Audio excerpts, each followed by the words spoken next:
Yeah, if you just let us know when the recording started, we'll crack on. Okie doke. It started, Lindsay. Yeah, that's it, Convener. Thank you. Thank you. I'm not on mute. No. Welcome everyone to those in attendance at this remote meeting of the local review body of Aberdeen City Council. My name is Councillor Hendrickson and I'll be chairing the meeting today. Councillors McRae, Alphonse, Bolton and Blake are also in attendance and will be participating. Please note that the meeting will be recorded and published online for public access after the meeting. You're also reminded to know that we may have members of the public or press observing today's proceedings. Can I ask those who are observing today's meeting to keep their microphone and cameras switched off throughout? Can members of the review board leave their cameras on but mute their microphone when not speaking? As a local review body contains quasi-judicial business, members are reminded that they should not leave the meeting during consideration of any of the reviews. And this meeting has been convened in response to 3 requests for a review of the decision taken by the appointed officer under the council schemes of delegation. Members of the local review body have for them copies of the review documents as listed in the notice calling the meeting. Members of the local review body have before them, I will now ask Lindsay McBain, the Assistant Clerk, to outline the procedure to be followed during the conduct of these reviews. Over to you, Mrs McBain. Thank you, Convener. So members have the procedure note which was circulated with the meeting papers and is intended to set out the wider framework within which the review process operates. From this, it is clear that the first task for the review body is to come to a decision on whether the review documents contain sufficient information for the case to be determined without further procedure, and by that it is meant without further information or representations. To assist, I feel it would be helpful to mention the following. Firstly, that the regulations governing the local review process requires that all matters which the applicant intends to raise in the review must be set out in or accompany the notice of review. Secondly, that the focus of the review should be on the basis of what was before the appointed officer when a decision was made, and only in exceptional circumstances will new or additional matters be permitted to be taken into account. Thirdly, to note that the modernisation of the planning system, which included revisal of the planning appeals process, of which this local review body is part, removed the previous right on the part of an applicant to insist on a hearing and replaced that with the local review body, providing them with the power to choose a procedure which more accurately reflects the facts and circumstances of the individual case. And lastly, guidance issued by the Scottish Government's Chief Planner in 2011 stated that reviews by LRBs should be conducted by means of full consideration of the application afresh. This review should take the form of a structured discussion led by the chairperson to consider the matter set out in the notice of review before you, and I would conclude by drawing your attention in particular to points 10 to 12 of the procedure note. Thank you, Chair. Thank you, Mrs McBain. And that takes care of the first item of business 1.1. So turning to consideration of the first review in respect of the decision to refuse the application for change of use from offices to form residential flat, including the installation of replacement windows and door, installation of roof lights and formation of patio doors from window opening with associated works at Wallace Whittle Limited, 166 Great Western Road, Aberdeen, AB10 6QE, application 221357 DPP. Excuse me. We will now hear from the planning advisor in attendance, Miss Lucy Green, who will provide us with a brief description of the application proposal and a reminder of the reasons why the application was refused. I would point out that Ms Green attends today's meeting to provide us with the necessary professional planning guidance because she has not been involved in the early consideration of the application under review. Ms Green will not, however, be asked to express any view on the merits of the proposed development, and in effect her role will be a neutral one involving the provision of factual information and guidance only. Over to you, Ms. Green. Thank you, Chair. I'll just share my screen with the presentation.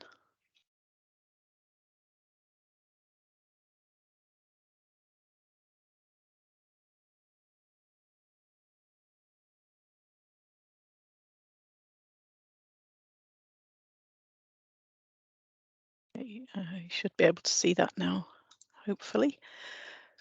Yes, we can. Thanks. So this review is into the refusal of an application for change of use from offices to form a residential flat, together with some alterations to the building. And the review was submitted with all the necessary information within the time limit of 3 months following the decision of the appointed officer. And the applicant has indicated that they have raised no new matters in the notice of review. In terms of procedure by which the review will be conducted, the applicant has expressed the view that the review may proceed on the basis of the information submitted.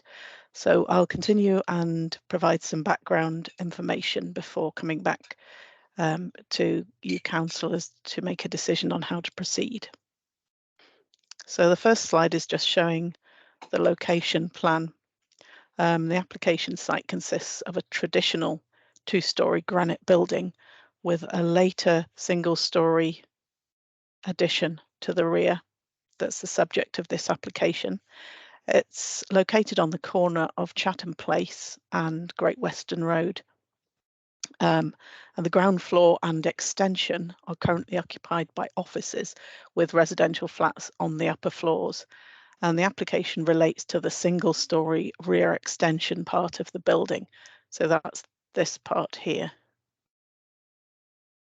And the site falls within the Great Western Road Conservation Area and the Chatham Place Neighbourhood Centre, which is basically the shopping centre defined within the local development plan. So the next slide just shows the aerial photograph. That's the part of the building that's the subject of the application to the rear there. And then a 3D view from the rear. So that's the application premises and the main part of the building fronting onto Great Western Road. And I'll just show you the plans that were submitted. So this area would change use from offices to a 2-bed flat, and alterations include new windows within existing openings on the rear elevation. The existing pedestrian access and rear garden are used by the existing upper floor flat, and they would be shared with the proposed flat. So the access would be along here. Front door would be in this part of the building. I'll show you elevations in a moment. And the existing flats and got an entrance along here as well. Just moving on to the ground floor plan. That's just showing the rear part of the building. So the entrance would be here along this passageway, windows out into the rear garden.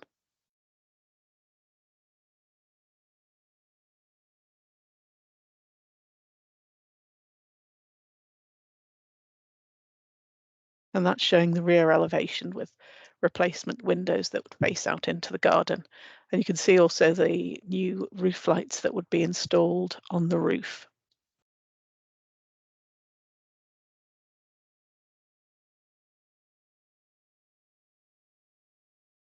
Just looking at the side elevation, you can see the passageway that would be used to enter the new flat. And that's obviously would be hidden by the boundary wall of the neighbouring property. And that's just showing the elevation with the entrance doorway.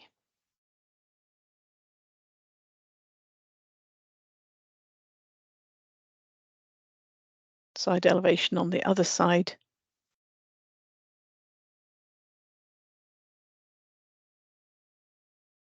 And then sections which show the new roof lights. So that's lengthways through the building and across, so you can see the two boundary walls.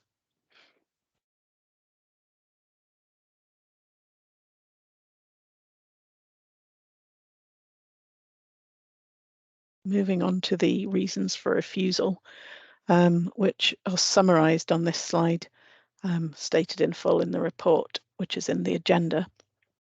So firstly, that there wouldn't be an acceptable level of residential amenity and if the proposed change of use was granted permission, because it's a single aspect unit with a limited outlook and limits on the amount of sunshine that would be received within the building.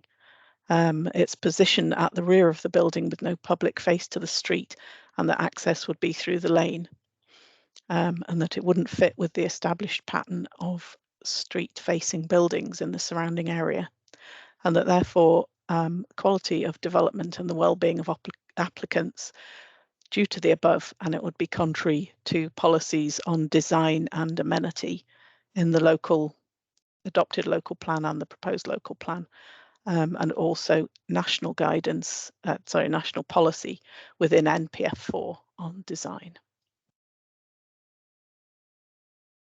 The applicant's case, they raised the difference in the assessment between the pre-application. There was a formal pre-application application that was submitted, which considered the same issues but came to a different conclusion, whilst nothing had changed on site. Secondly, the outdoor space would be 164 metres squared and that there would be large windows providing an outlook onto it. They raised the point that there are existing air conditioning units for the office use, and these would be removed under the proposal for residential, which would be to the benefit of the neighbour. That was something raised in a letter of representation from the neighbour. That in terms of light, the sunlight may be limited at some times of the year, whilst daylight would be sufficient, and that the trees in the rear garden would be managed and trimmed. And also that the lane access is already used for another flat at number 168 in one of the upper floors. So in terms of consultations, there were no objections from the roads team.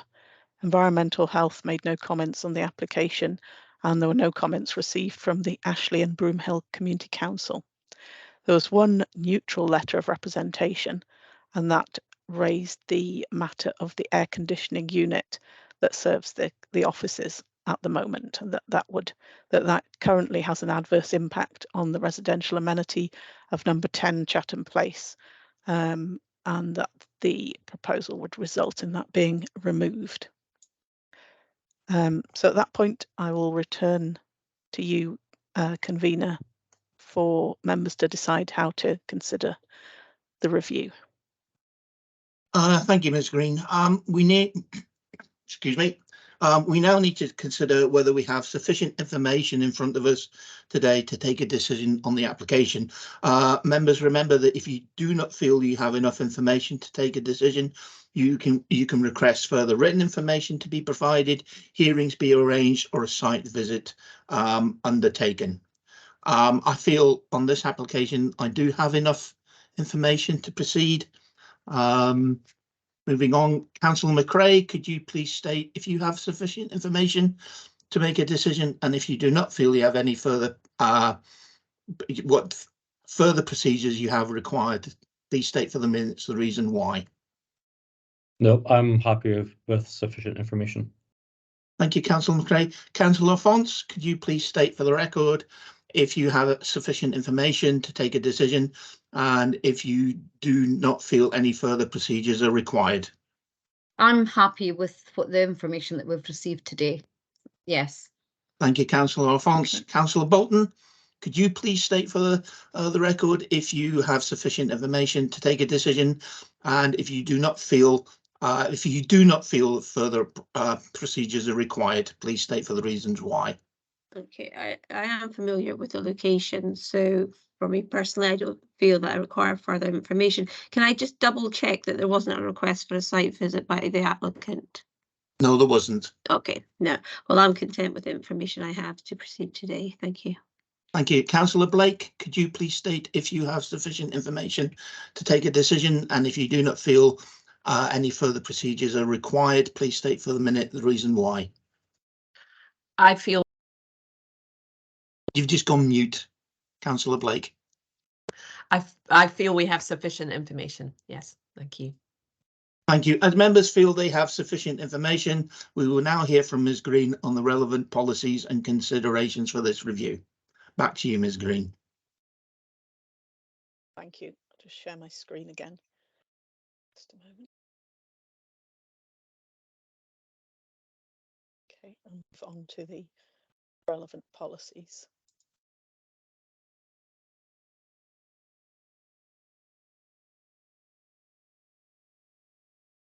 So first of all, National Planning Framework 4 consists of national policies and now forms part of the development plan, and a number of policies are relevant.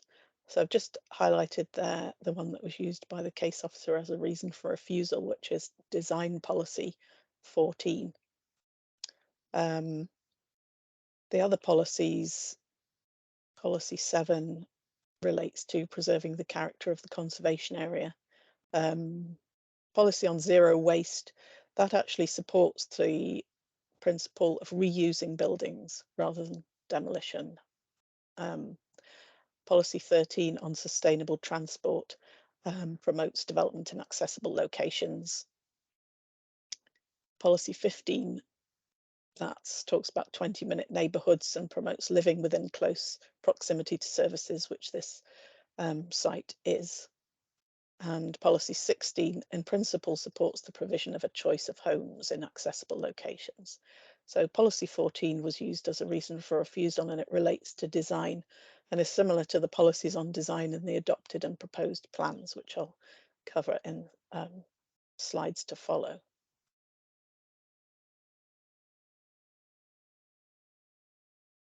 Thank you, Ms Green. Oh, sorry. Sorry, I've got a bit more to go yet. Policies in the adopted local plan and the proposed local plan. Again, I've highlighted the ones that are particularly relevant and were used as reasons for refusal. So just a reminder on the development plan situation, the proposed plan has not yet been adopted, but is a significant material consideration, and the 2017 plan remains extant. So both sets of policies are relevant. And they are fairly similar in terms of this application. First, policy D1 on design, and secondly, policy D2 on amenity, which is in the proposed plan. And I will talk about that in a moment. The site is zoned under NC 6, which is town centres. Basically, that policy protects retail use, so it's not particularly relevant in terms of a change of use from office to residential. So just moving on to policy D2 on amenity, which is in the proposed plan. A couple of points within that policy are relevant. Those are the ones with the arrows next to them. Ensuring that occupiers are afforded adequate levels of amenity in relation to daylight, sunlight, noise, air quality and outlook. And secondly, public face to the street to ensure natural surveillance and active street frontages. And then moving on to designed policy. This is similar in both sets of plans. So in assessing design, it's important to take into account the context, and the policy recognises that not all development will be of a scale that makes a significant placemaking impact, but recognises that good design and detail adds to the attractiveness of the built environment. So finally, in terms of evaluation, all applications should be determined in accordance with policies in the development plan unless material considerations indicate otherwise, and all applications treated on their own merits. So in this particular case, sorry, I've got the wrong slide up there. So would the considerations would be, would the proposal comply with the policy, the zoning policy NC6, and would it affect the character and amenity of the area? Would there be a satisfactory level of amenity for the residents in terms of the policies D1 and D2? So overall, does the proposal comply with the development plan when considered as a whole, or are there material considerations indicating otherwise? Thank you, and I'm happy to answer questions or go back to the mapping system. Thank you, Ms. Green. Are there any questions? Councillor Bolton. Hi, Mrs. Green. Could you maybe just confirm the proposed materials for any alterations to the outside of the building? Would be PVC windows. It's just really the windows and the roof lights. Okay. Just go back to the slide. The door would be, I'm assuming, probably PVC as well, isn't it? Yes, I think so. French doors, PVC. Yes, it's a new PVC door, access door. Could I ask you as to well.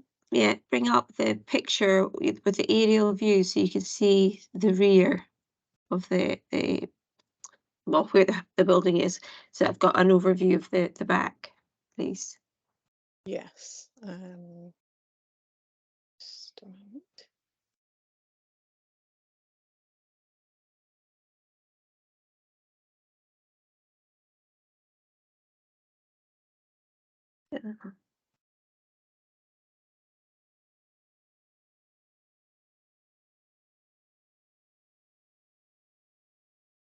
Okay. So unfortunately, we can't sort of see it. Is there a side angle you could give us? I We'll don't go think we on to might. the mapping system itself.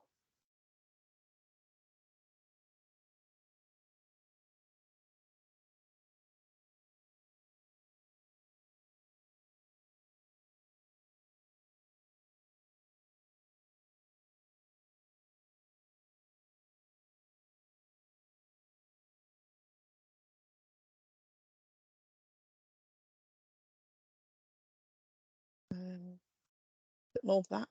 Yeah.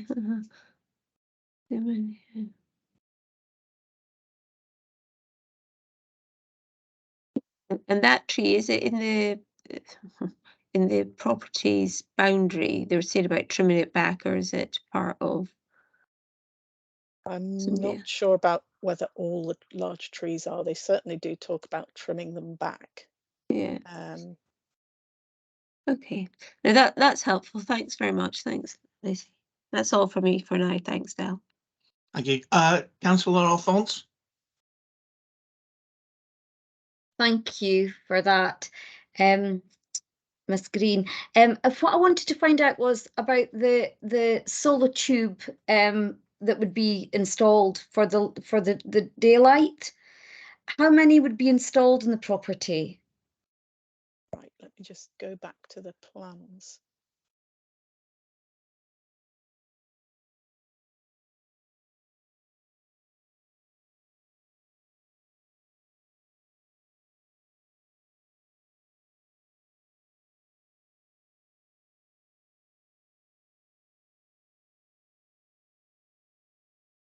Just share that roof plan.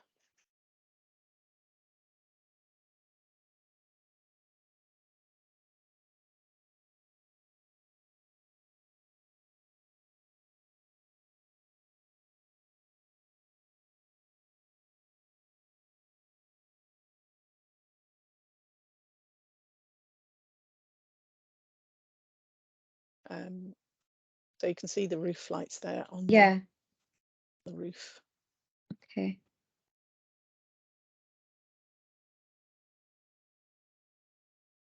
Okay, that's fine. Thank you.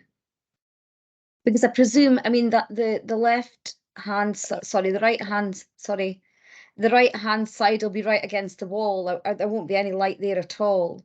So that would have to rely on the roof light or the Velux or whatever it is, solar tube. Yes, the only windows would be in the Yeah, end of the elevation. Yeah, okay. Yeah, with the roof lights Okay. covering the rest of it. Yeah, okay. Thank you. Councillor Blake? Thank you. Thank you, convener. I just wanted to go back to the MPF 4. You talked about the zero waste, and obviously this is a reuse of a building. I presume the buildings are not currently being used as offices. I know the Wallace Whittle bit at the front always looks like it is, but but obviously with this, it's been looked at on the amenity.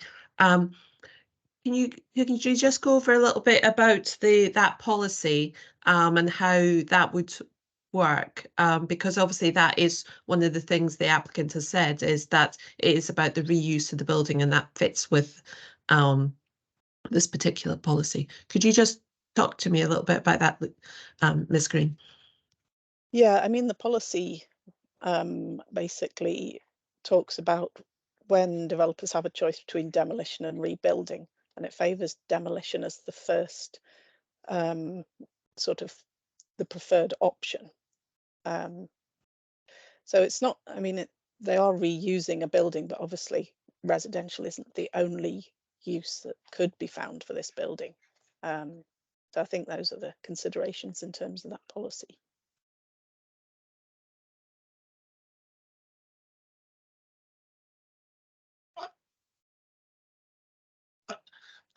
Councillor Bolton, I was just going to ask if Councillor Blake had any further questions. No. Okay.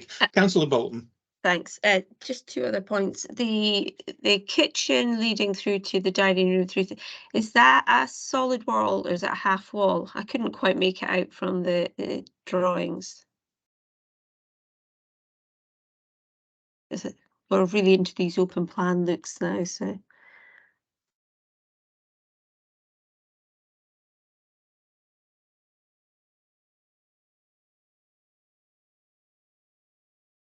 You're on mute, Lucy.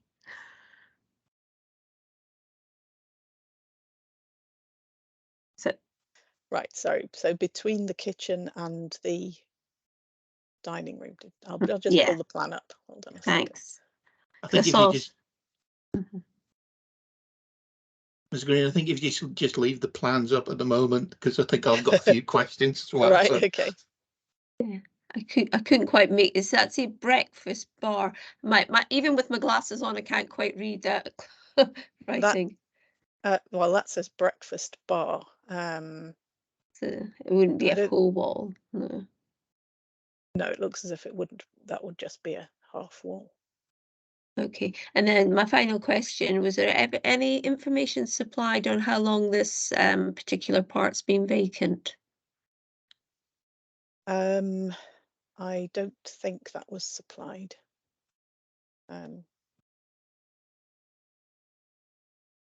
Look at the statement. It's anything, but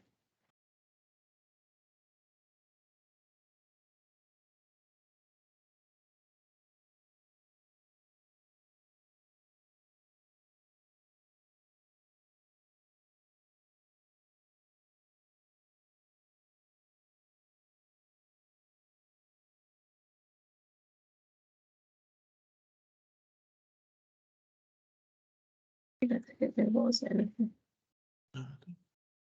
Yeah, I don't.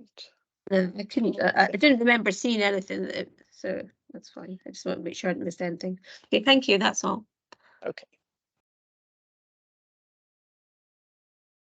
Thank you, Ms. Green. I have a few questions. If you could go back to the plans, because looking at this,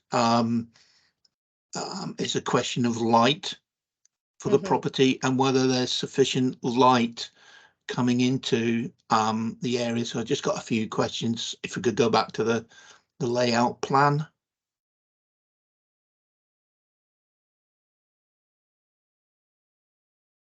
Thank you. So looking at that, I correct in assuming, along with Councillor Bolden, it's the living area, the dining area, and the kitchen area are all open plan? Yes. Yes, right. So that area That would area. get, yeah, that area would get light from the new patio doors, I presume. And is it three? Roof. Yeah, there's one Uh, there, Yeah, one there, here, um, and smaller ones. right. Okay. Bedroom number 1, that has a window a window in Yeah. it, so that's getting external light apart from the ensuite. And has it got a light, a roof, you know, a window roof? Sorry, I've just lost the technical term A roof for it. light. Yes. It's got the window. No, I don't think that's a roof light. That's Okay. And bedroom 2 seems to have access to the lighting as well. So Yeah. the only area that I can see is there's no light going into the shower room at all, because the hall appears to have no. Sort of at least 2 Roof lights. Okay, that's useful. And I just wondered if there's a difference between it talks in the planning about daylight and ambient light. And I just wonder if there's if we put a different emphasis on those, because I know that some buildings have windows that allow ambient light in, which provide sufficient light, but don't actually have direct sunlight. Is that something that is a do we put sunlight over as more important ambient light, or is it ambient light quite sufficient? Yes, it would be quite sufficient. I mean, I guess if you were north facing, you could get enough without direct sunlight. You could get enough light into a building. Yeah. Thank you. Any further questions? No. Okay. Councillor McRae. Oh, and Councillor McRae. Thank you, convener. Just a wee question in terms of the ventilation linked to the kitchen, ensuite and shower room. Are we happy that there is sufficient ventilation in these areas for the extraction of steam, water vapor, and obviously kitchen smells? I mean, it's showing extraction hoods and things, and it would be covered by building regulations as well. So it would be possible. As they have, it's just single story, so they would be able to vent to the out of the roof. Okay, thank you. Councillor Blake. Thank you, convener. I just wanted to ask, following on for the question about light, about the height of the buildings surrounding, and are they impacting on the light that the garden and these Velux windows are going to have? Will they, or are they too far away to have any sort of impact? I think mainly the impact would be the trees, because the buildings are along the street frontages, and this is set into the back garden. So the case officer hasn't raised any queries about the surrounding buildings. I think that where they are in relation to the building, it's wouldn't affect the light particularly. I have a further question with regards to its impact on the conservation area, but it's not visible from any street as such. So I take it its impact on the conservation area is minimal, as it's already there as such, and there's no major changes. So I presume that's acceptable. Yes, yes, we would. It's only the doorway that would be seen. So. And that if I've got it right, that currently that's a PVC door now, and it would be changing to a PVC door, so there would be no changes. I think it's a PVC door. I mean, it's not particularly visible from the street either. It's set quite a long way back. And one further question with regards to access to the building. Is there any real concern about the fact that it's quite a narrow lane, but it's only used by the two properties, the one upstairs at and this one?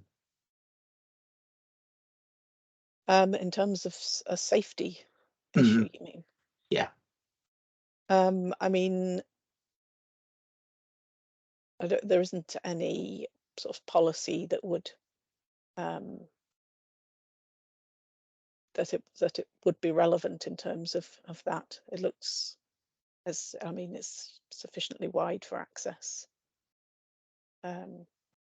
I don't want to strain giving opinions. That's why I'm sort of choosing my words carefully, but it's not a policy consideration.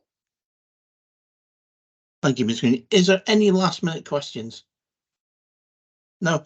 Thank you, Ms. Green. In accordance with procedure notes circulated, the local review body will now discuss and decide the manner in which the review is to proceed.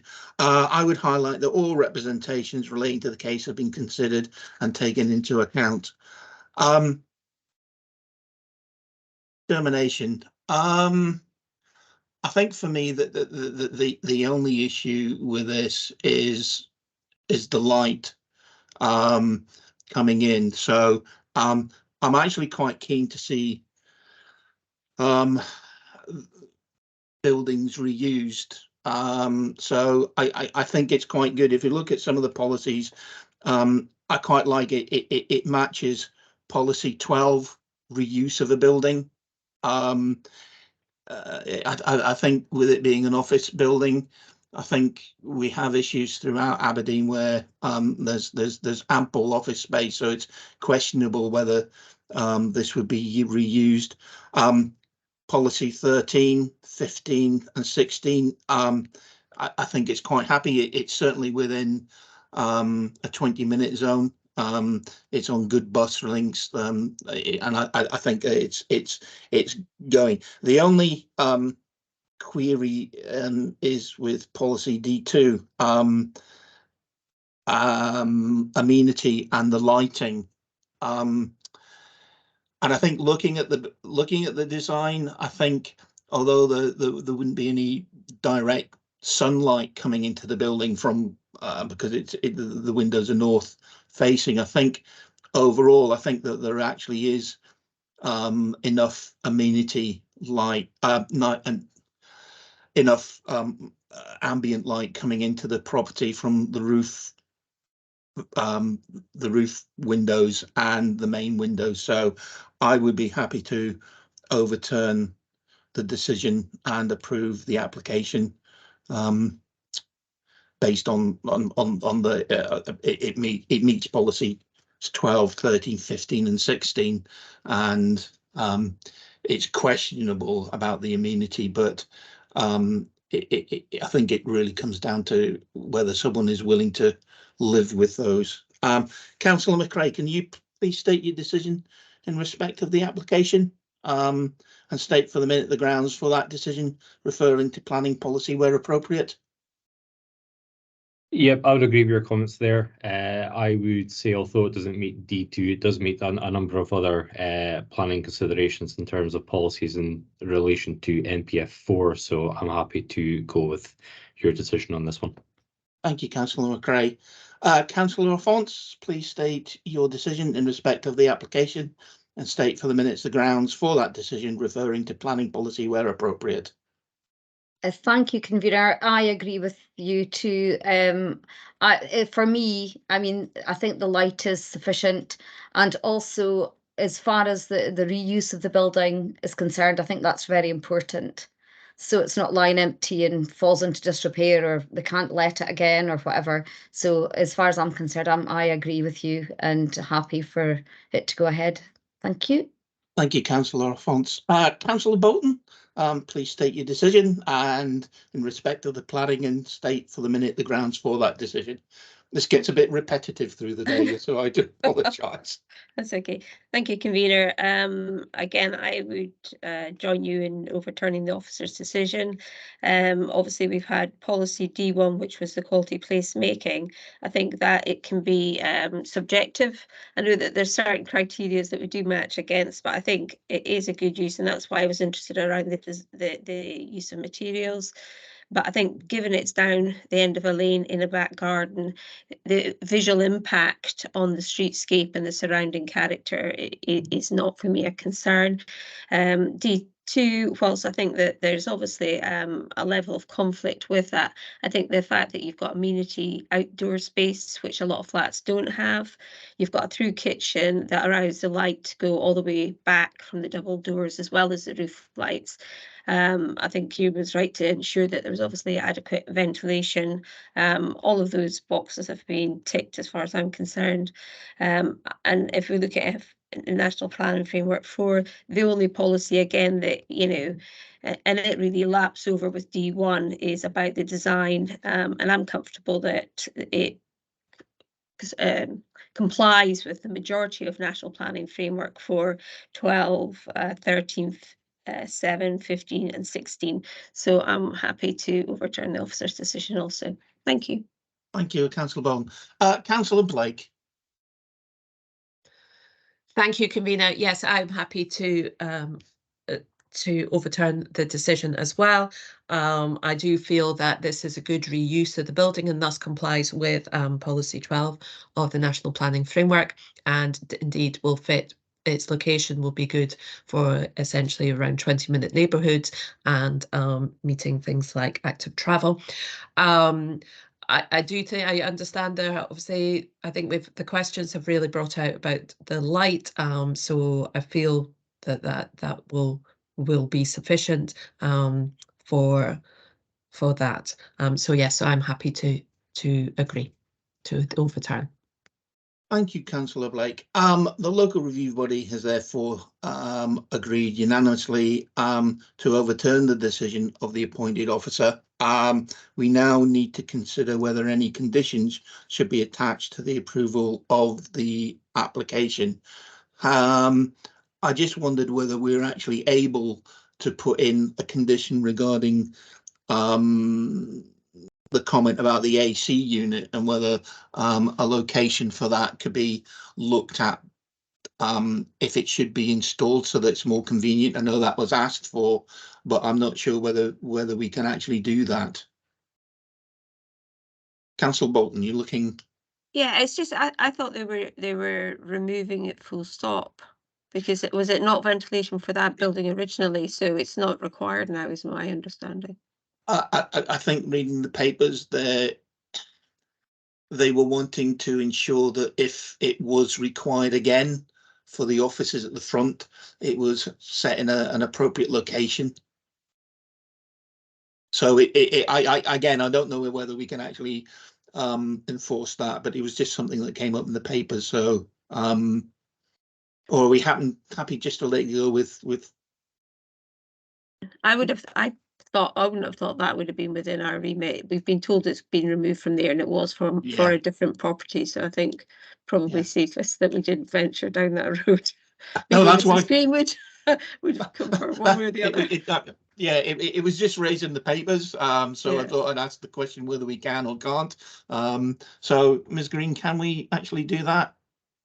I think my thought about that might be that there could potentially, if it remained, be an impact on this unit. So we could ask for more details in terms of a condition, whether that's going to be removed or its location, potentially. I mean, it does. My recollection was that it was going to be removed insofar as what the objector had, one of the neutral representative had mentioned as well, but we could ask for more details of that in a condition. No, I'm happy with it's going to be removed. It was just it was the possibility that if it was reinstated in the Mm. future, whether Mhm. we can actually put a condition to look for a suitable location. But I suppose that would have to come. I'm not even sure that that would be a planning consideration to ensure that it was put in a, so we could leave it to that. Yeah, it may not require permission, although it depends. It might need permission depending on where they put it. Yeah. Okay, so I take it no one else has any other questions about conditions, so we're agreed to approve it unconditionally. Thank you. We should never raise that now. Right. Yeah. Please note the decision notice from today's meeting will be issued to the applicant or agent after the meeting. Now turning to the request for the second review in respect to the decision to refuse the application for the formation of a dormer to the rear of 56 Hilton Place, Aberdeen, AB 24 4QY, application 221331. We will now hear from the planning advisor in attendance, Miss Lucy Green, who will provide us with a brief description of the application proposal and a reminder of the reasons why the application was refused. I again would point out that Ms. Green attends today's meeting to provide us with the necessary professional guidance because she has not been involved in the early consideration of the application under review. Ms. Green will not, however, be asked to express any view on the merits of the proposed development, and in effect her role will be a neutral one involving the provision of factual information and guidance only. Over to you, Ms. Green. Thank you. I'll just share my screen again.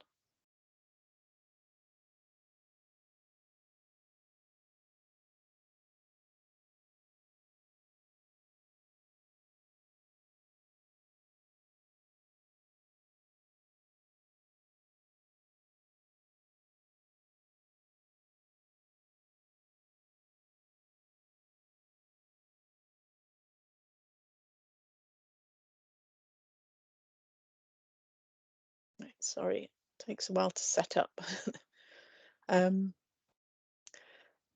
Okay, this review relates to the refusal of an application for a rear dormer at 56 Hilton Place, and the review was submitted with all the necessary information within the time limit of 3 months following the decision of the appointed officer. The applicant has indicated that there were no new matters raised within the submissions. In terms of procedure, the applicant expressed the view that the review may proceed on the basis of the information submitted. So I'll continue to provide background information before coming back for a decision on the form of procedure. So this is the location plan. Oh, what was the location plan? Right. The application property is a first floor flat within a 2-story granite built terraced building of 2 flats, and the building fronts Hilton Place, adjoining 58 to 60 Hilton Place to the northwest and 52 to 54 Hilton Place to the southeast, and the rear garden bounds a publicly accessible lane to the northeast, just there, referred to in the case officer's report as Hilton Lane.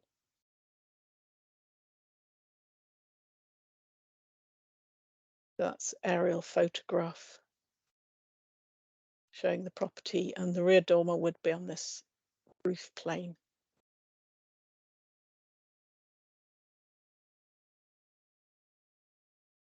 And this is a view from the rear lane, just showing the roof of the property there.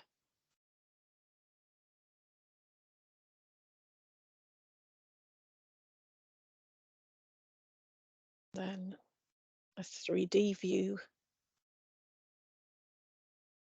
And come back to those. So moving on to the plans, existing elevation there and as proposed. So the planning permission is sought for the erection of the dormer roof extension on the rear of the building, and the dormer would be a maximum of 2.2 meters in height and 5.9 meters in width. It will be approximately 70 millimeters below the roof ridge, and it would be approximately 590 millimeters back from the wall head. It would have white UPVC framed windows, and its side haffets and front would be finished in slate, with a grey skin sort of Sarnafel type finish to the top.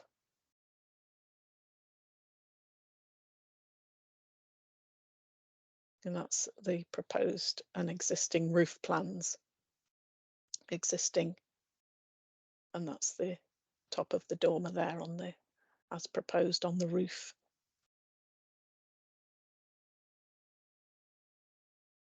So looking at the second floor plan, this is the existing one, with the stairs coming up sort of into the middle of the roof space there. And then under this proposal, the stairs would be sort of reversed, if you like, so you would come up and out of the stairs at this point into this space, be a bedroom, a storage room and a bathroom. And then just looking at the first floor, just to sort of understand some of the comments from the applicant. At the moment, the stairs come up from the kitchen area at first floor level, up that way. And as proposed, they would come off a hallway up into the roof space.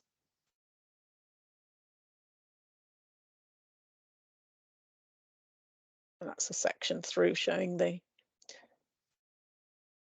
dashed line would be the existing roof and then the dormer.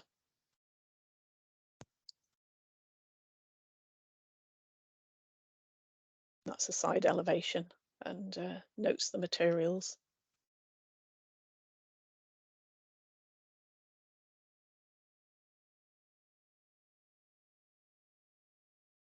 So reasons for refusal in the case officer's report is just a summary of them, that the dormer would dominate and overwhelm the roof in terms of its massing, scale and design. Also raise the relationship to the ridge, 70 mil below the ridge, which the case officer feels is very close, and that there's an excessive apron, which is the area below the windows, the area of the dormer sort of immediately below the windows, that the extent of glazing is insufficient, that this would result in the loss of the original roof form to the detriment of the character of the building, the terrace and the area, that it could set an unwelcome precedent and therefore contrary to design and housing quality policies in national planning framework, policies on residential areas and design and amenity in the adopted and proposed plans, and also contrary to the householder design guide. And then for the applicant's case, stated that the proposal would allow the staircase from the kitchen to be removed, which would make it building regulation compliant, that there are other rear dormers on neighbouring properties, a state that the dormer doesn't dominate the roofscape, that it complies with the supplementary guidance in terms of its distance from the tabling to either side, that it's 70 mil down from the ridge, which is reasonable, that the windows are located at either end of the dormer as per the supplementary guidance, that the glazing takes up a larger proportion than the solid on the face of the dormer, and that the householder supplementary guidance states that guidelines for dormers at the rear of older properties may be relaxed. Further points, they discuss some of the points made in the delegated report, that the revisions to the scheme included adding vertical glazing bars and increasing the height of the windows. There are some photos of other properties in the area provided within the statement, and also talks about technical difficulties to do with the stairs if the dormer was reduced in depth. In terms of consultations, there was no response from Rosehill and Stockett Hill Community Council, and there were no representations. So at that point, I'll hand back to you, convener, for members to decide on procedure from now on.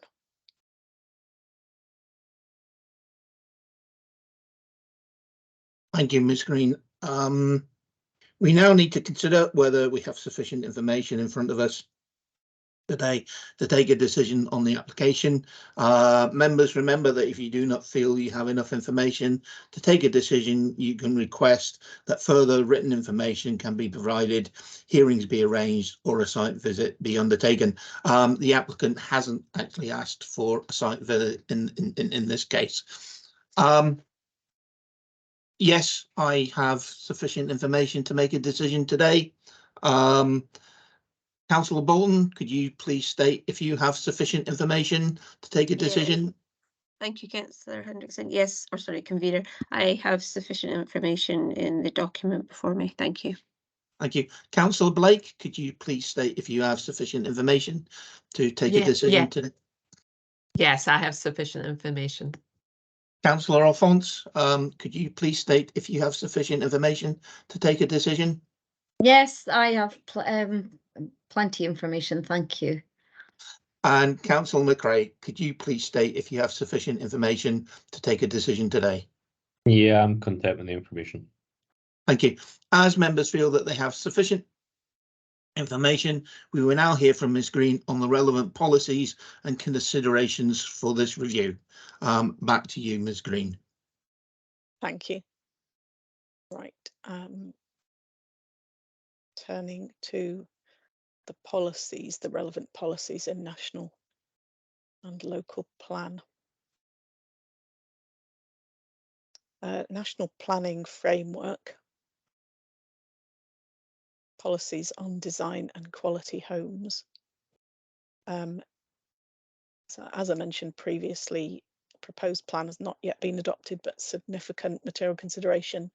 So the 2017 plan policies remain extant and both are relevant. So it's the policies on design and residential areas in the adopted and proposed plans, and also the policy on amenity. And there's guidance within the Household Development Guide. So moving first to the national policies. Policy 16 refers to householder development proposals being supported where they do not have detrimental impact on the character of the home and the surrounding area in terms of size, design and materials, and also design policy. Proposals should be designed to improve the quality of the area. And moving on to policies within the adopted and proposed plans, which are similar in terms of residential areas. So new development will be approved in principle if it complies with these criteria. The first one relating to overdevelopment is not particularly relevant in this case. The second criteria is relevant in terms of the impact on the character and amenity of the surrounding area. There's no open space lost, and we have the householder design guide as supplementary guidance to refer to in terms of policy on residential areas. Design policy, as you'll be familiar with. So not all development is of a scale that makes a significant placemaking impact, but the policy recognises that good design adds to the overall attractiveness of the built environment. Just turning to the specific guidance on dormers in the householder guide. So the general principles which cover dormers are that proposals should be architecturally compatible. It refers to the materials, and also that proposals shouldn't overwhelm or dominate the original form of the dwelling or the roof. that dormers which were approved prior to the introduction of the planning guidance shouldn't provide justification for, in terms of a current application. And also there's the paragraph mentioned by the applicant about guidelines for older properties being relaxed. Sorry, thought I was going to sneeze. And it talks about where properties are situated between two other properties with existing box dormers or on a street with many such extensions. And then it says they may also be relaxed on the non-public rear side of a property. And the case officer's report notes that there are no permissions for dormers under the current policies on this street. Finally, evaluation in terms of the development plan policies, unless material considerations indicate otherwise, and treating every application on its merits. So in this particular case, the zoning policy is residential areas. So we're looking at how the proposal affects the character of the area, and also in terms of the householder guide. Does the proposal comply? Or are there material considerations that would outweigh those policy considerations?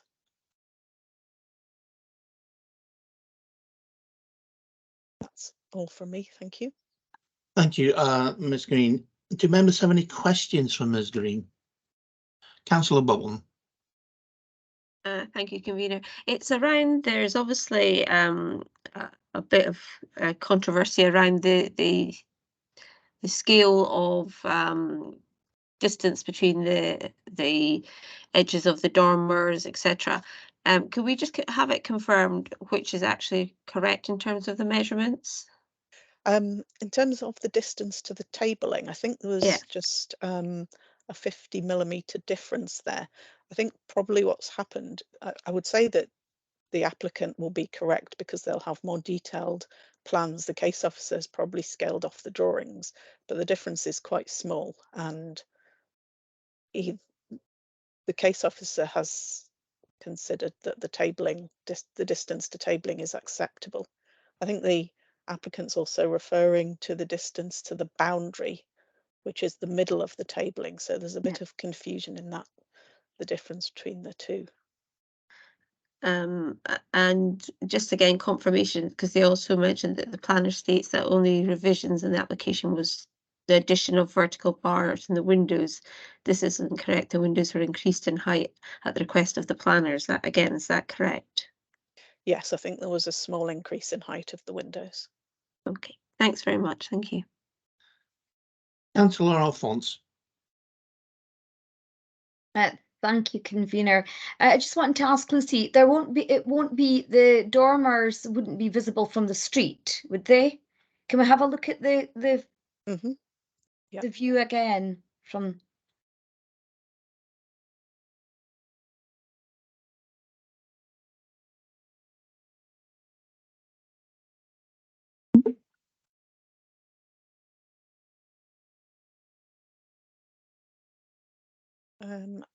Let's go on to Google actually.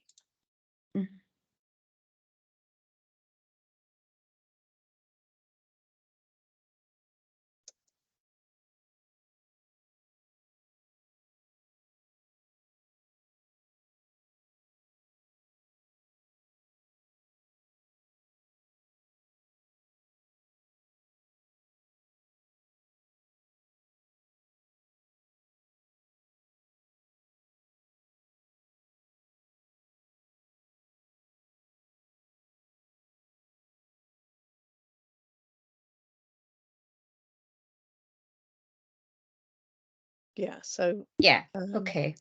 So yes, it'd be on the rear. Yeah. So it might be visible from this street. Yes, but there's no houses. There's no houses behind there. It's just looking onto garages, and the houses are a fair distance away. Okay, behind. Houses opposite. Yeah. No, that's fine. Thank you. Thanks. Councillor Blake.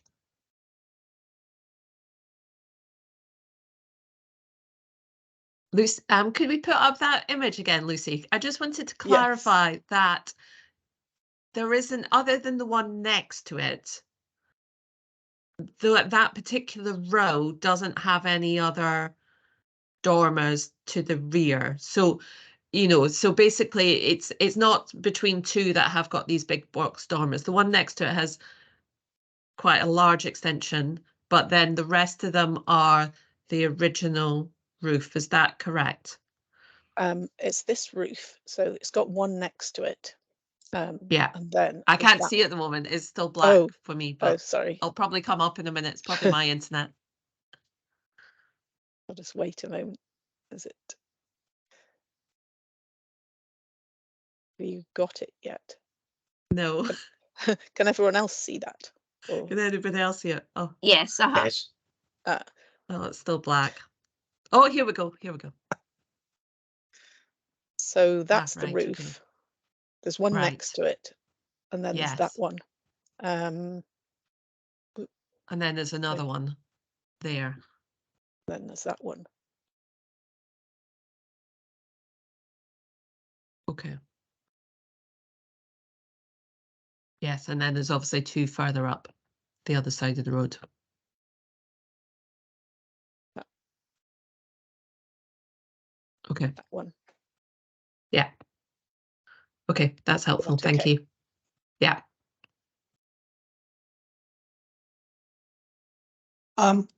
Yeah, I have a question. It's a couple of questions regarding the amount of glazing in it. Is it correct to say that what we're saying is there isn't enough glazing in or window space within the proposed design? And what we would expect would be more. Is that correct? That's what the case officer is saying, yes, in relation to the sort of width of the windows and also the apron below the windows. That's what those are the two factors the case officer is pointing out. Yeah, in the guidance, is there a sort of recommended kind of area that is given, or is it just a sort of general guidance? Do we actually have figures for that? I don't think there's a set proportion. It's just that it should be mainly glazed. Okay. And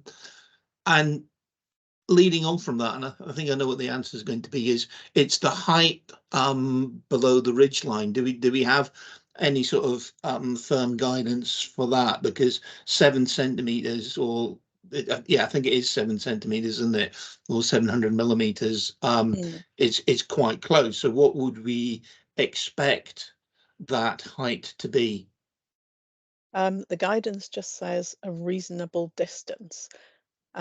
So I suppose you just look at the merits of the particular situation and what view you would get from public viewpoints. Okay. One further question, in what you were saying, it was, have I got this correct? It was about the depth or the width of the dormer from the ridge line to the edge of the building was kind of critical for the placing of the stairs. Is that correct? Well, the applicant was saying that to get the stairs, they've obviously got the stairs coming up so that you come out almost at the front face of the dormer, if you like, going across the property. So to get the stairs in, if you pushed the depth of the dormer, reduce the depth of the dormer, you wouldn't have space to have the stairs in that layout. You would have to, I guess, turn the stairs or redesign the way that they were positioned in the house. Okay, and I think I did notice on the plans, what's the height internally between the floor and the ceiling? I couldn't quite read it. It looked as if it was something like 2 meters, but I might be wrong. It was 2 or 3 meters. Just a moment.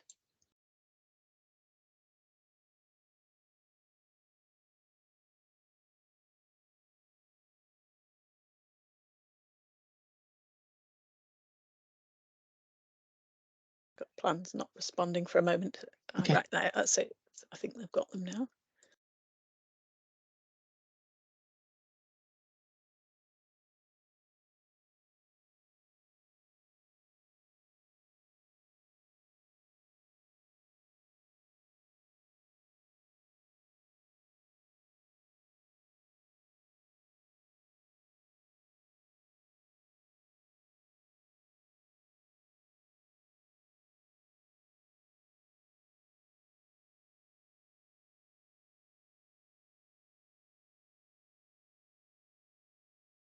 Yep, 2 meters.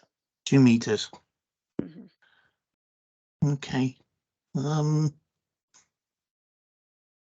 next question, I don't know if you'd be able to answer it. Is there an acceptable minimum or maximum minimum height for ceilings in such things?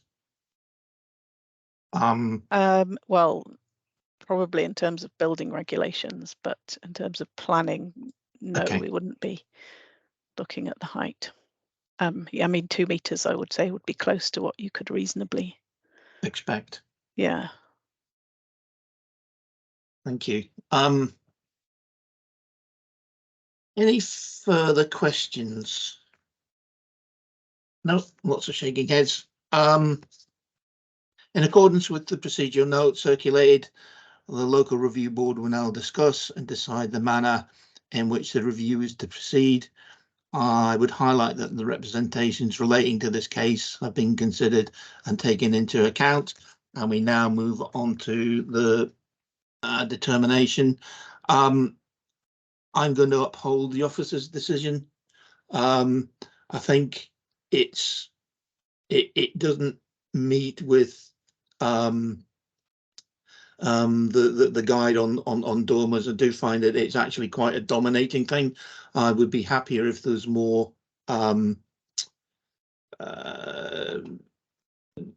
glazing in it, and I think it is quite a dominating kind of thing. So I'm going to uphold the officer's decision on H1 design and places. Thank you. Councillor Bolton, could you please state your decision in respect of the application? Okay, thank you, convener. I'll actually, as much as I despise actually box dormers, I'll set my personal preference aside. There are already existing dormers in the areas, and I know that we shouldn't look at precedent, but you know, it's about the character and the amenity of the area that we've got to look to. And for me, it's about how we make houses that were built a long time ago suitable for living today. Now, it's not got a front elevation, and had checked with Lucy, and it does actually comply with the guidance, given the architect himself has a obviously a clearer understanding of the scale, rather than just taking it from the plans. And you know, we will make sure we would hold them to that. So if we're looking at the policies, and part of it goes back to making sure we reuse buildings properly and maximize their use as in planning framework 4. A lot of it's to do with designs, and as I say, I would ban all box dormers if I had my way, but you know, they are here. There are examples. In fact, there's one adjacent to it. I don't feel that there's a sufficient ground or reason not to approve this, because I think that it, as much as if there was none of them in the area, I think it would have an impact on the character of the area. But I think there's sufficient in the surrounding areas. It's long back gardens. It's not, you know, impinging on any other person's privacy. There's no objections come in. And D1 asks, I'm not particularly sure that that's particularly relevant in this case, but I think it complies with national planning framework in terms of using buildings better, and I'd be happy to approve the application with any, and I'd look to Ms. Green if there was any necessary conditions that needed to be attached. Thank you, Councillor Bolton. Councillor Blake, could you please state your decision in respect of the application? I agree with Councillor Bolton on this. I would be happy to overturn the decision on this. I do feel that there are a number of other box dormers in the area. I think there are issues with the size of these, but I think that it will not be detrimental to the area. It will not be overly visible from as it's on the rear of the elevation, and it's not going to be overly visible except for perhaps from the lane, which is like it's a little lane. So I would think that this will fit. Will be okay with H1 residential areas, and I would be happy to overturn the decision. Councillor Alphonse, please state your decision in respect of the application and state for the minute the grounds for that decision. Thank you, convener. I agree with Councillor Bolton and Councillor Blake. It's not going to be visible from the front of the house, front to from the street. It's far enough away from the neighbours that there's a big long gardens and garages and everything in between. So and there are other dormers quite close by. And I think it's good at the plant that that there will be a separate hallway, and the staircase will come off of a hallway. It's not coming out of the kitchen. So that, that's obviously the planning would have to, that would be correct anyway. So I've got no objections to this at all. Thank you. Thank you, Councillor France. Councillor McRae, could you please state your decision in respect of the application and state for the minutes the grounds for that decision? Yes, I would also agree with overturning the officer in this regards. I think the householder design guide has been quite clear that says the guidelines for older properties may be relaxed where the property is situated with two properties with existing box dormer extensions. So I think that's where we're going to be sitting with this one on this. Thank you, Councillor McRae. The local review body has therefore agreed by a majority to overturn the decision of the appointed officer, and the application is therefore approved. Are there any, we now need to consider whether any conditions should be attached to the approval of the application. Do we have anyone putting forward any conditions? Convener, if we could maybe ask Mrs. Green if she thought there was any appropriate conditions that would be required. No, I don't think so. The materials are stated on the plans, so we don't need to condition that. I don't think there's anything else that would need condition. Content. Yeah, content then, convener. Thank you, Councillor Bowen. Please note that the decision notice for today's meeting will be issued to the applicant or agent after the meeting. Excuse me. Now turning to the request for the third review in respect to the decision to refuse the application for the erection of a fence and gate to the front retrospective at Flat A, 13 Powers Crescent, Aberdeen, AB24 3YS, application 221096/DPB. We will now hear from the planning advisor in attendance, Miss Lucy Green, who will provide us with a brief description of the application proposal and a reminder of the reasons why the application would refuse. I would once again point out that Ms. Green attends today's meeting to provide us with the necessary provisional planning guidance, because she has not been involved in early considerations of the application under review. Ms. Green will not, however, be asked to express any view on the merits of the proposed development, and her role will be in effect to be a neutral one involving the provision of factual information and guidance only. Over to you again, Ms. Green. Thank you, convener. Should be my slides up now. So this review relates to the refusal of an application for the erection of fence and gates to the front at Flat A, 13 Powys Crescent, and it's a retrospective application. The review was submitted with all the necessary information within the time limit of 3 months following the decision, and the applicant indicated that no new matters had been raised in the submissions. In terms of procedure, the applicant expressed the view that the review may proceed on the basis of the information submitted. So I'll provide some background information and then come back to members for a decision on how to proceed.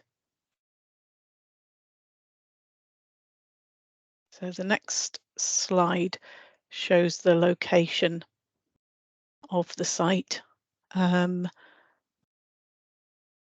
The applicant's flat is half of the ground floor of a 2-storey building which contains 4 flats. And the application site is the front garden area where the fence has been erected around the garden, across the front and the side elevations. And the flats face onto an area of open space with Bedford Road beyond that to the east. So that's the site there within the wider area.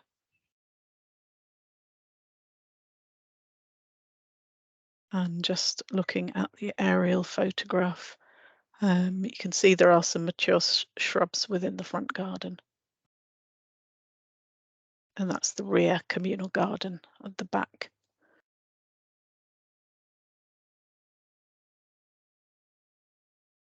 Again, 3D view from the front. So the fence is along these sides of the garden.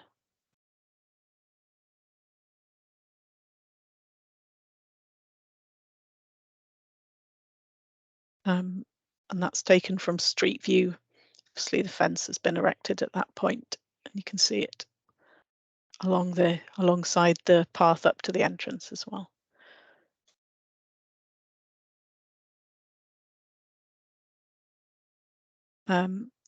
Plans as existing and proposed. There's this existing retaining wall along this side of the garden. And then the fence, there's the gate here towards the front, and the fence extends all the way around. And it's 2 meters on the north side, so this side, 1.9 along the front, along the back of the pavement, and then 1.85. I mean, the ground just changes level, which is why it's slightly different heights. And the fence currently consists of unpainted larch boards supported on timber posts. The front and side curtilage are grassed with mature shrubs, and this area is shared between the applicant and flat C, which is above.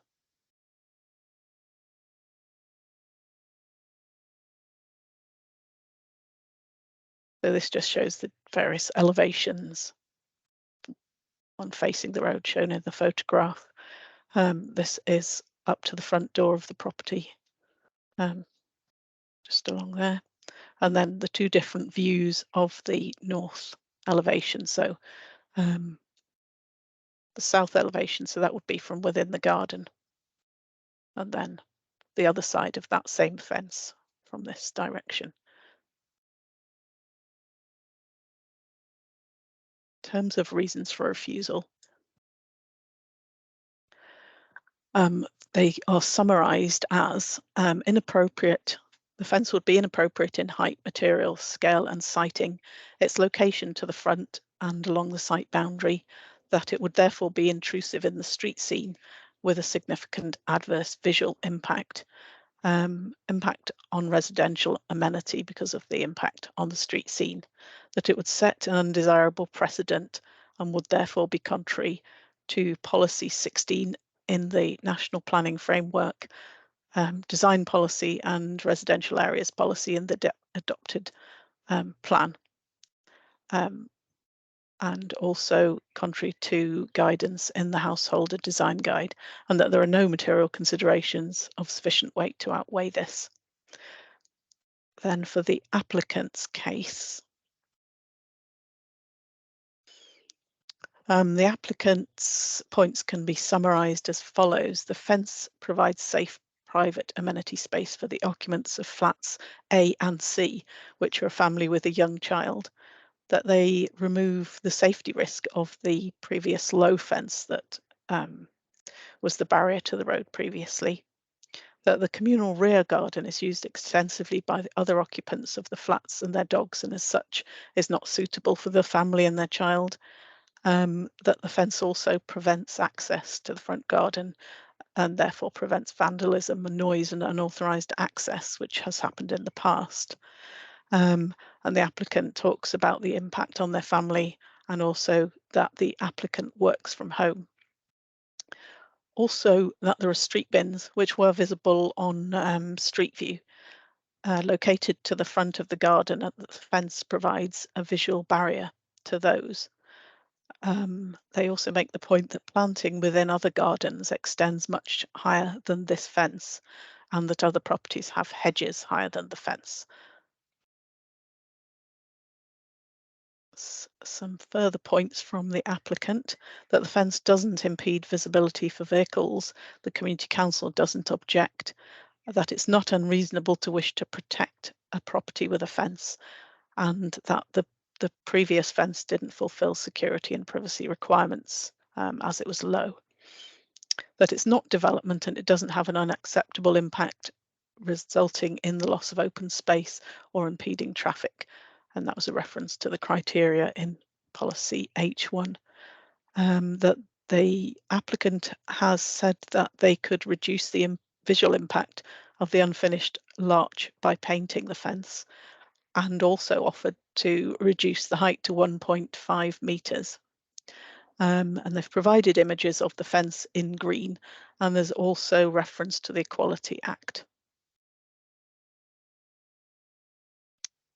So I'll now just mention consultations, and there was no response received from the Community Council. 2 representations were received, and they raised the fact that the fence would be unsafe due to proximity on the corner and blocking the view for oncoming traffic, and also that the fence is contrary to the policies quoted due to the height and visual impact. So I'll now hand back to you, convener, for a decision on how to proceed.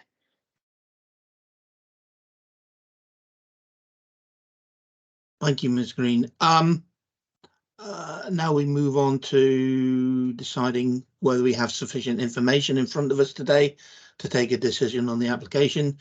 Remember that if you do not feel you have enough information to take the decision, you can request further written information be provided, hearings be arranged, or a site visit undertaken. The applicant has not requested a site visit at this point. So I feel that we have sufficient information to take a decision, and I feel that no other further procedures are required. Councillor Blake, could you please state if you have sufficient information to take a decision today? I think I have sufficient information to make a decision. Thank you. Thank you, Councillor Blake. Councillor Alphonse, could you please state if you have sufficient information to take a decision? And if you do not feel any further procedures are required, please state for the minutes the reason why. Thank you, convener. I have sufficient information on this case. Thank you. Thank you, Councillor Alphonse. Councillor Bolton, could you please state if you have sufficient information to take a decision this morning? And if you do not feel any further procedures are required, please state for the minutes the reason why. Okay, no, I've got sufficient information. I think the photographs give adequate, and Street View gives adequate information to make a determination. Thank you. Thank you, Councillor Bone. Councillor McRae, could you please state if you have sufficient information to take a decision, and if you do not feel any further procedures are required, please state for the reason why. I am content with the information provided. Thank you. As members feel they have sufficient information, we will now hear from Ms. Green on the relevant policies and considerations for this review. Back to you, Ms. Green. Thank you. Let's move the slides onto the policies that are relevant.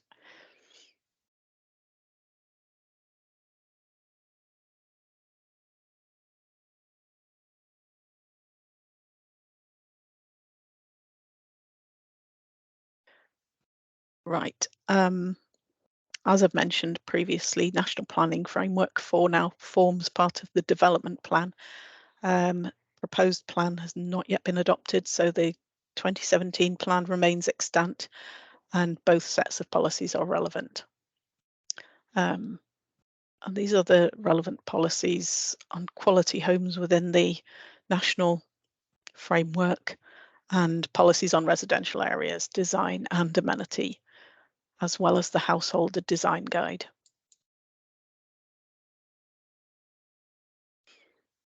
So policy 16 on quality homes talks about impact on the character and amenity of the home and the surrounding area in terms of size, design and materials, and not having detrimental impacts on neighbouring properties. Moving on to residential areas policy. So in principle, householder development will be approved within residential areas, subject to criteria. Does it constitute overdevelopment? Is there an unacceptable impact on the character and amenity of the surrounding area? So that one's particularly relevant in this case. There's no loss of open space, and supplementary guidance, the householder design guide, is relevant. Moving on to design policy, as we've looked at before, small scale policies may not have significant impacts on placemaking, but still recognise that good design has a cumulative impact on attractiveness of the built environment.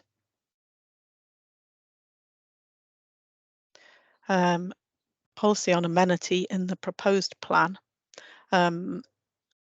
This policy wasn't mentioned by the case officer in the reasons for refusal, but it has some relevant criteria in it.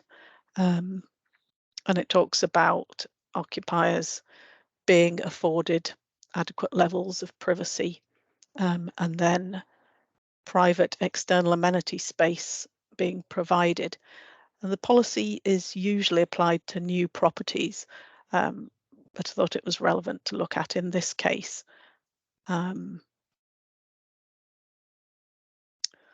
So although the policy requires private external amenity space for residents, that should be balanced against the fact that it's not a new development and the impact of creating the private space.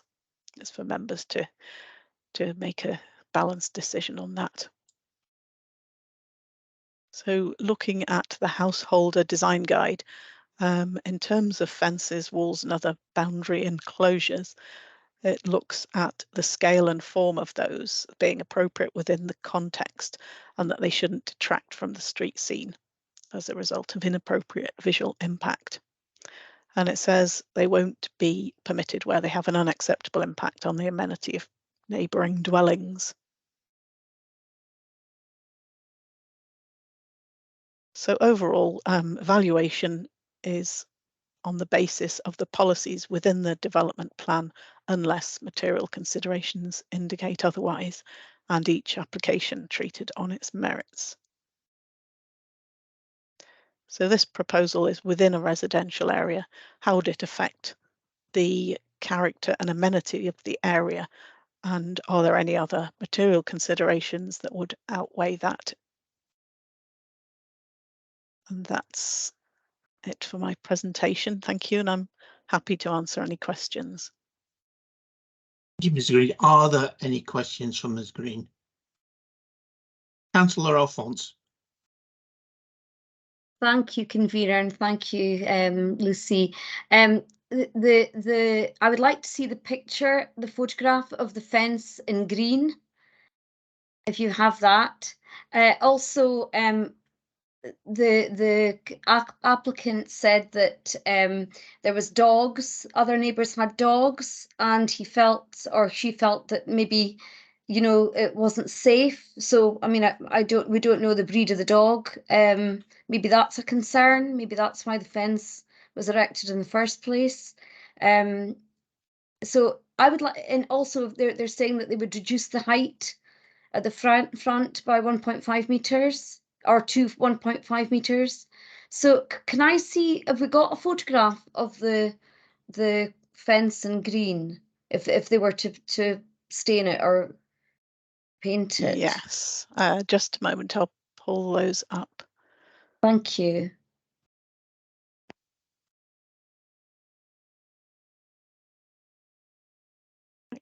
might take me a minute because I've got quite a lot of documents open. Fine. Hold on.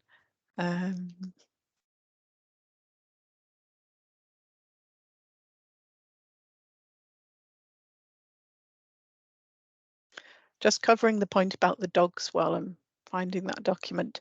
Yeah. And that would come under the category of the personal circumstances of the applicant, and so it wouldn't be a relevant planning consideration. Okay. And obviously that situation could change. Yeah.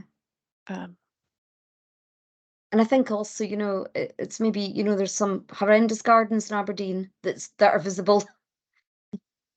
Right.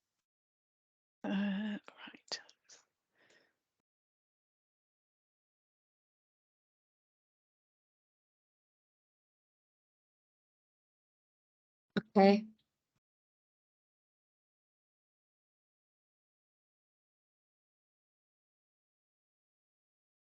That's just showing the existing fence green. It's not showing a reduction in height, which I think they said would be, they were willing to reduce it to 1.5.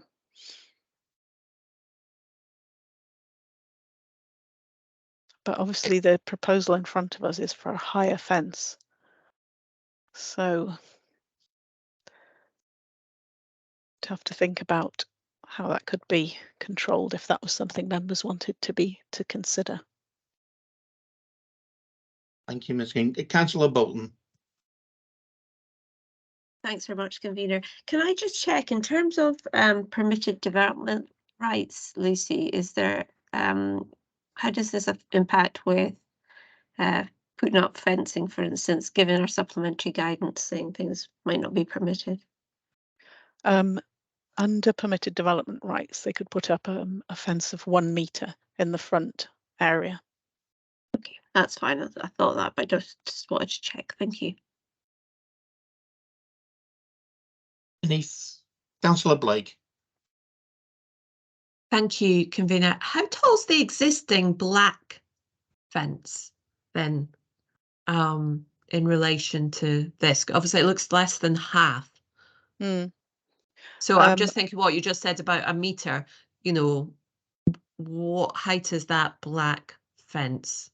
Well, I couldn't say for certain, but yes, it does look like less than half, and the height on the front of the fence was 1.9.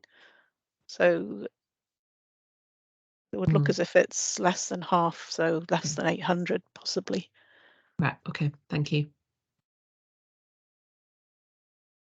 Councillor McRae.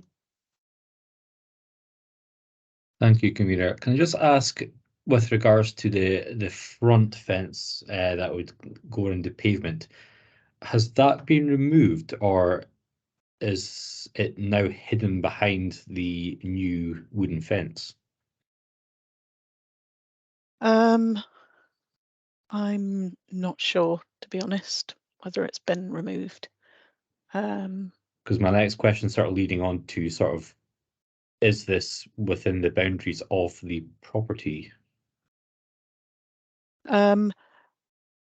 Well, I've no indication that it isn't, and also property ownership in itself is not a material consideration. But there's been no suggestion that I've seen that it isn't within their property.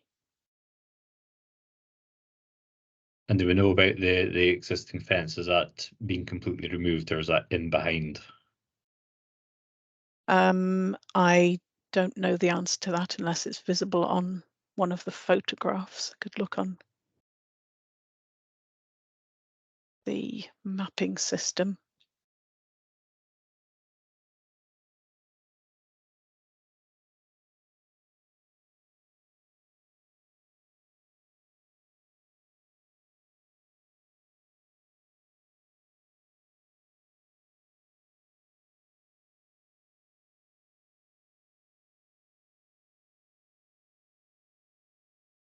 Might not be able to get in close enough.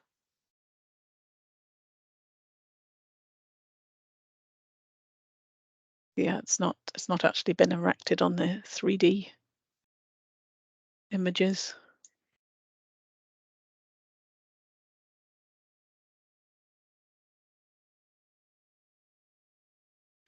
Yeah, it's difficult to tell whether it's still there. It Yeah, looks as if no. it's set back behind where no. the fence is, so it may be there. Okay, no problem.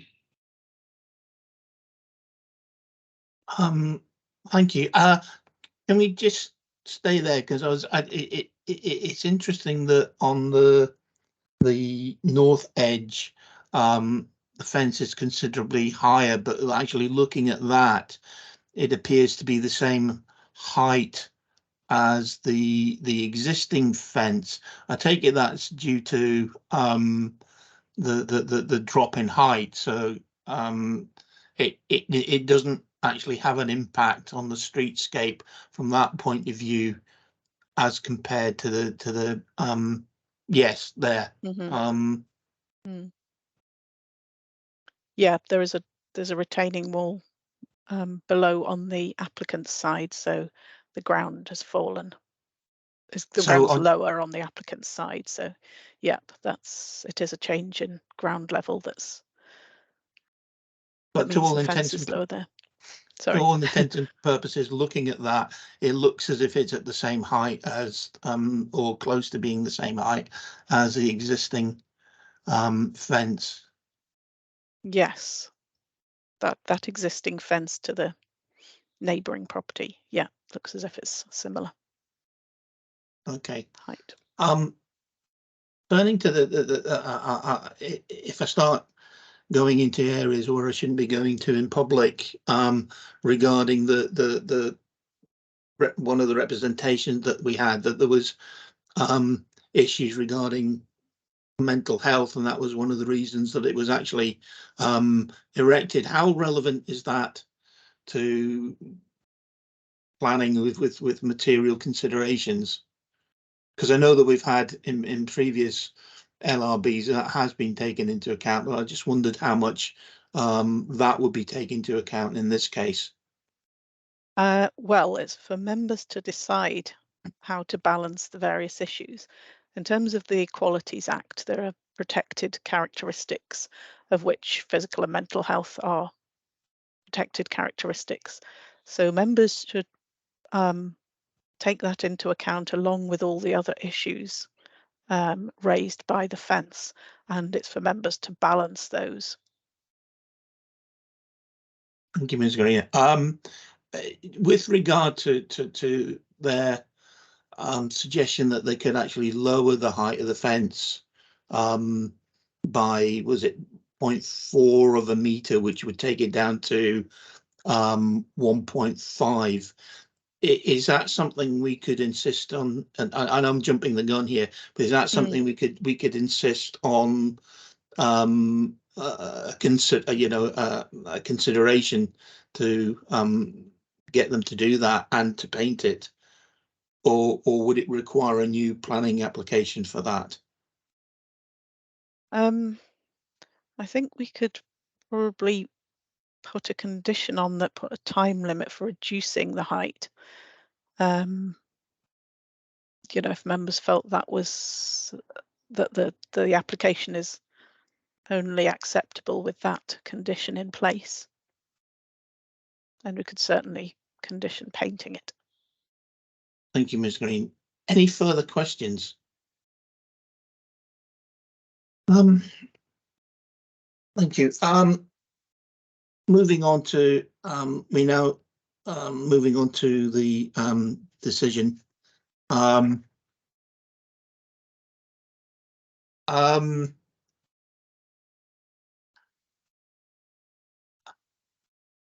am actually torn with this one. Councillor McRae, have you got a question? No, just maybe be a helpful suggestion if we could condition the height and the colour, it may be acceptable for the fence to remain. Councillor Bolton?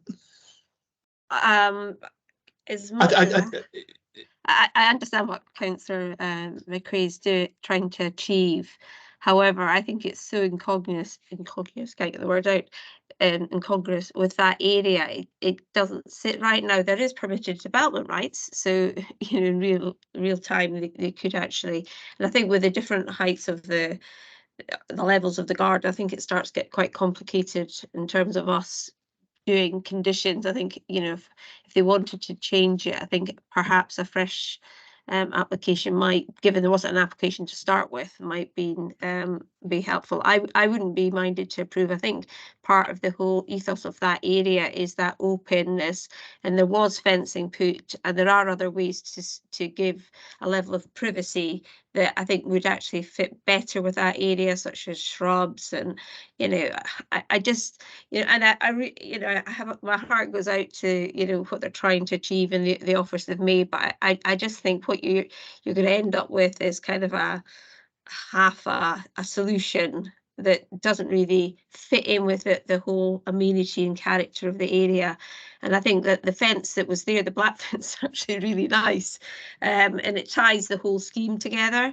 And I think that perhaps maybe by putting some well-placed, quick-growing shrubs, they might be able to create an extra barrier, but not detract from the character and the amenity of the wider area. So I would, and it's with great reluctance, because I always tried to find a practical solution, but I would just be upholding the officer's recommendation on this one.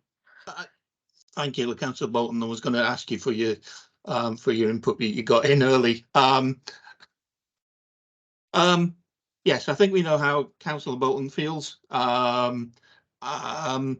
Moving on, it makes a difference for me not having to go first this time. I actually agree with Councillor Bolton. I think looking at the design of the area and the policy,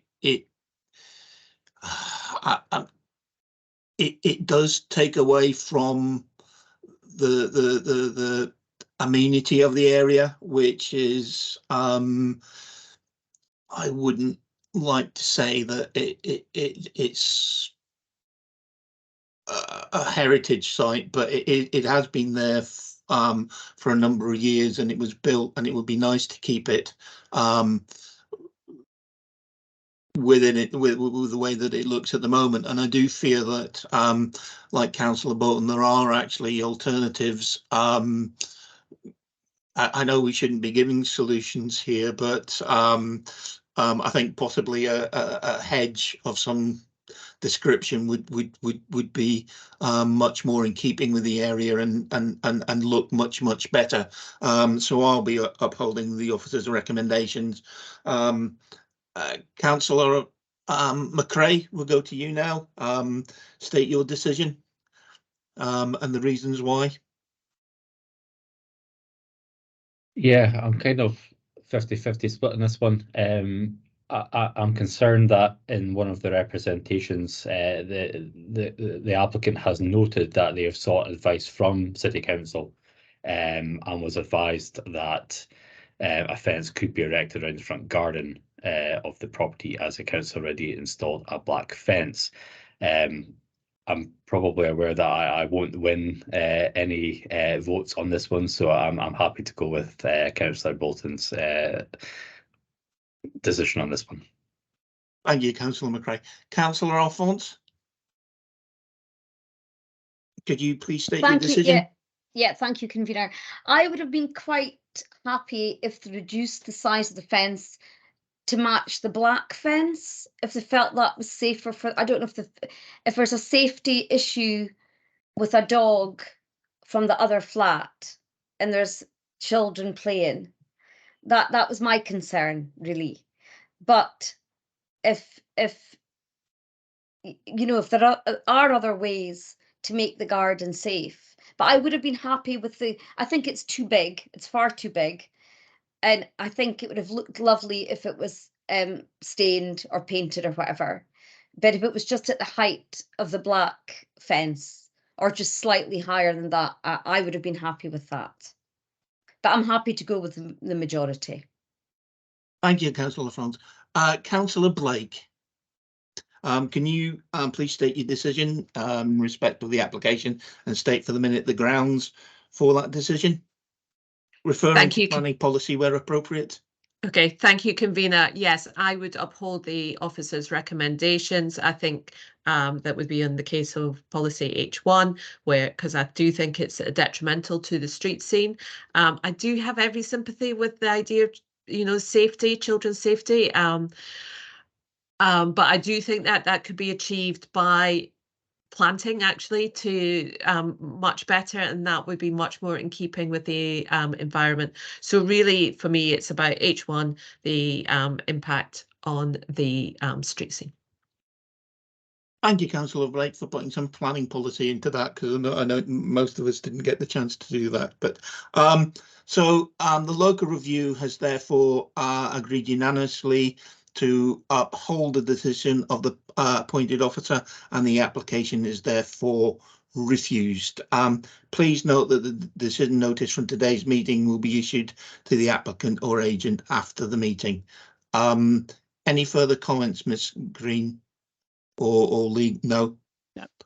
Okay, thank you for your attendance today at this enlarged, first of the enlarged LRBs. It's nice to have so many people turning up for once.